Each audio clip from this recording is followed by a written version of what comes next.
Hello, this is Horror Studio One, and this is my unedited podcast. Hello, this is HS1 coming to you guys once again with the unedited podcast. Though it's been a very, very, very long time since I've done one of these, and I'm glad to be back.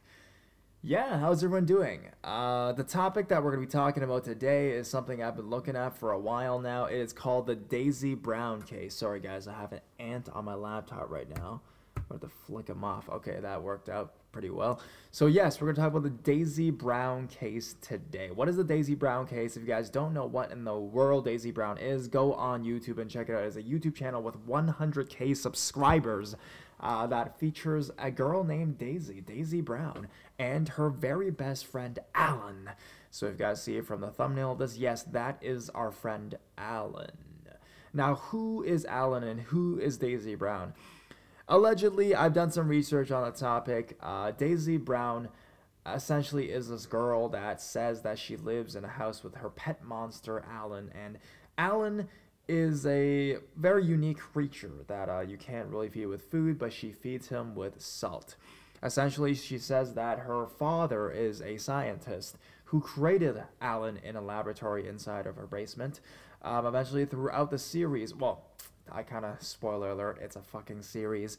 It's not an actual monster, okay? If you see it and you watch Alan move, Alan talk, you'll know that this thing is obviously a puppet, though a creepy looking one. So essentially throughout the 32 or 35, just 30 something videos that this Daisy Brown YouTube channel posts about Alan, eventually Alan grows up and becomes has more violent tendencies, and in the end, in a video titled The Final Video, the very end of this series per se, Alan essentially becomes a grown adult and attacks Daisy, and of course Daisy has to kill Alan and runs away. That is the ending to the story. Now, many things I find quite interesting is that people have been speculating, what in the world is this Daisy Brown thing? And a lot of people have linked it to another YouTube channel. If you guys go on the Daisy Brown website, their main YouTube homepage, and you go down to the suggested channels, you'll see a channel called Alan Tutorial. And I'm not sure if the name and the name of the creature is that a tribute as well, but has many similar styles of the ways they make YouTube videos. Also very unique and special, and a weird kind of art. I mean, this whole series, if you watch it, it kind of reminds me of a Lonely Girl 15. For those who don't in the world know what Lonely Girl 15 is, if you guys are too young, you guys are like 9 years old or something. Lonely Girl 15 was when I was a kid. So when I was a teenager, when I was like 12, 13, 14, it was a very popular internet series. I think it was the very first of its kind. So before Poppy, before any of these like series that had like a girl pretending to be like a character, mostly freaking people out. There was Lonely Girl 15 in her room talking about how like she does not allowed to go outside and all that kind of stuff. And Daisy Brown feels like sort of a extension of that feeling, in my opinion. So definitely, if you guys are interested in this stuff, please go check out this channel and see what it's all about. Though the series has ended, I want to talk a little bit about the use of these characters in the series. But before that, let me grab a drink of water because I have been talking so long and it's way too late right now. It's 11 p.m. at night.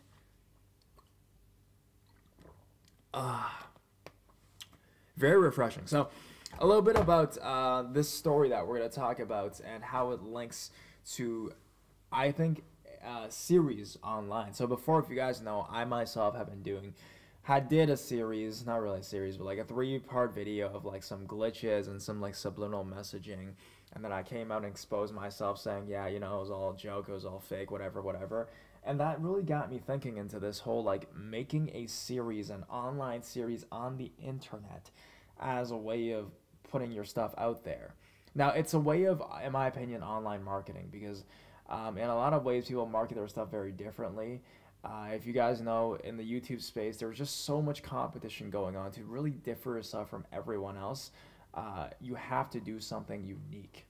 I feel like in the past few years, from 2016 until now, YouTube has become a place where I mean, back in the day, if you look at like 2010 or something, people, even when they do collabs, I found out is a really big thing as well. Even when people did collabs, they would come in and say, okay, I'm doing a collab with this person, blah, blah, blah. But now these days, there's diss tracks, there's beef, there's fake beef going on. That is their way of doing collaborations, of my channel helping your fans coming to over to become my fans, kind of thing. And I feel like the whole space on the internet has become so saturated that you have to do these kinds of things that are like out of the norm. You know, creating fake beef with your brother, or like doing stuff like creating weird characters online. Obviously, it's a series or something, but then making it like spooky and horror like, and then having people speculate and guess. I mean, the more people that honestly speculate, like me, I'm talking about how strange this thing is, and in all honesty, I'm actually helping them promote their YouTube channel, if you think about it, right? So I think it's a very strong tactic to use while they're doing their online marketing. So I just want to talk a little bit about that, and like how this Daisy Brown thing fits into that mold, and actually it's done very well. Honestly, I'll be honest, I didn't watch all the videos on that YouTube channel. I watched some very good highlights of it, like obviously the very first video, which is their most viewed video, in which, you know, she's feeding the monster Alan, and then obviously the next one I really want to recommend. Go check it out. You will be kind of creeped out. It is disturbing, but just know that it's fake. Okay, obviously it's fake. If you have that mentality behind it, it becomes a lot better. The second video I really liked was when Daisy said her hair was pulled out, and she just had a stack of hair in front of her and blood. And she said that Alan at nighttime pulled out her hair, and that's really the changing point in the story, where Alan goes from this baby monster to like something even more evil and sinister. And obviously, the final video where they have their final showdown, actually, where Daisy Brown fights Alan, and I don't want to spoil, but I'm just gonna tell you, he kills Alan. That part is also the turning point of the whole thing. Now, actually, Daisy Brown's incident and their plan, their whole marketing strategy, I want to talk a little bit about that as well. I know today we usually talk about creepy stuff on the podcast, but I mean, I just found it so interesting and actually kind of smart the way they did it.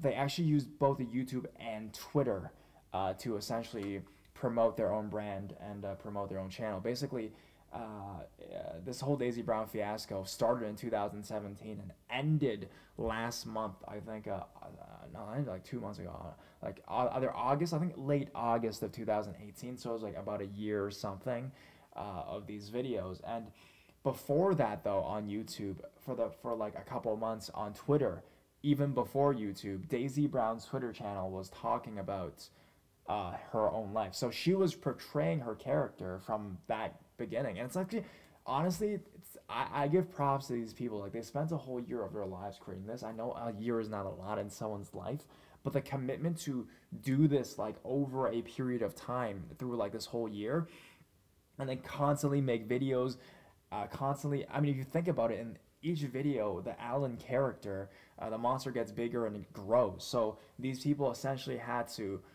do the props of that monster and make him grow each time they film the video, which is, honestly, it's a lot of work. So I respect that and what they did. But back to the Twitter thing, it was very interesting. What they did was that they essentially had the character of Daisy Brown start making tweets about random stuff, like, oh my god, like I think one of her first tweets was that she said, oh my god, I discovered this thing called the internet, it's just so much fun. But if you guys think about it, this is 2017, and this is a young girl that we're talking about. The reason that was very interesting was because she was portraying herself. Actually, in my opinion, I think she's not really paying tribute to the Alan Tutorial YouTube channel. In my opinion, it's like she's like kind of extending the legacy of like Lonely Girl 15, because there's actually quite a lot of similarities between the two. Her whole character of Daisy Brown was saying that, oh my god, like I discovered internet, I never learned what the internet was. This thing where I can record myself and post it online is just so much fun, you know. And then she goes on to tweets about like, oh my god, I went to the supermarket today and everyone was just staring at me. It just feels so weird when people stare at me. I don't like to go outside because of that. So she's portraying herself as this character that never goes outside and never really interacts with anyone except for like the few individuals she has to in her life. And of course, that is one reason why is owning this pet monster. She, in her opinion, thinks it is a completely normal thing to do because she doesn't have any friends, doesn't have any contact with the outside world, and just discovered the internet in 2017. So that is just some, like, I mean, honestly, obviously the whole thing is fake. Even the videos, like as a content creator, like you look at it, like if I look at it, it's different from what you guys look at it. You guys watch videos. I'm someone that makes videos, so when I look at something like that, it's like, yeah, okay, I kind of get what they're trying to go for, and there's a shock value to it, and it's actually pretty interesting and very creative, and I think it's a lot of talent to make a monster that convincing. Granted, in my personal opinion, if you guys go on the channel's very last video, final video, when Alan grew up and it became like a man or whatever, and he could talk and all that stuff, that kind of lost it for me because that was kind of a not so good of a costume. Like maybe there's a budgeting thing, I guess, but overall, the idea, the concept, I respect that. The heart, the soul, I respect that so much. So, yeah, that's just my little thoughts. I mean, this leads back to what I do, right? So I don't know. I just feel so weird talking about this dude, but I'll tell you guys anyway. So I mean, I'm doing what I'm doing is making videos online. I mean, I do multiple channels. I do all that kind of stuff, and it's like it's very interesting to me to see how the world is changing to that direction now. I mean, this reminds me of back in the day in Hong Kong. There was actually an incident where a record label. You guys probably never heard the story, but it's about a Hong Kong celebrity. So there's a female singer that a record label in the '90s they wanted to promote, and how they did that was very smart. They basically put a huge billboard in the middle of Hong Kong, and then they just had like a silhouette of this girl, and they're like, "Who is this?" And that was really smart because people were like, yeah, who the hell is that? And when they finally exposed this girl to be the new female singer, pop singer, she became an instant hit because of that curiosity. And I think that is transferring now to the internet.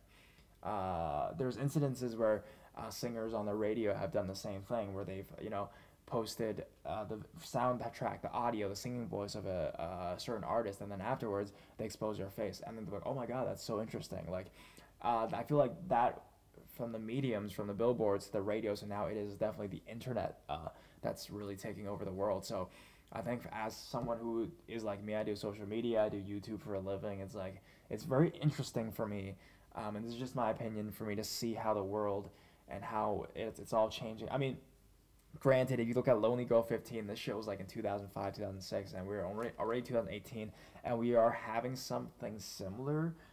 So has the scope really changed that much? I don't think so.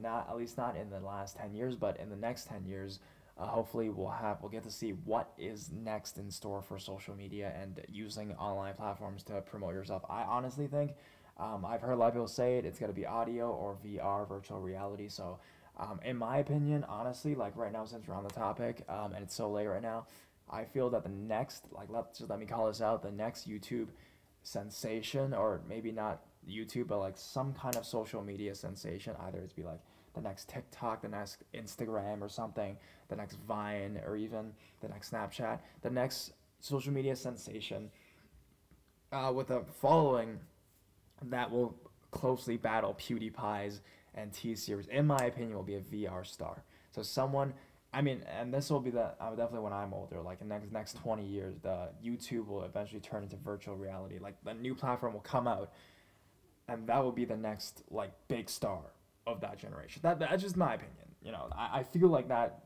would make sense because I mean, back in the day, video was the new thing, and then YouTube stars became a thing, and now VR is a new thing that's obviously coming out, and then I feel like VR stars,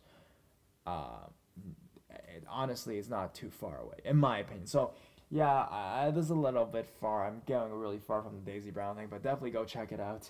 I know I'm talking really fast because I'm really tired and I kind of want to go to bed. So, I'll talk to you guys soon.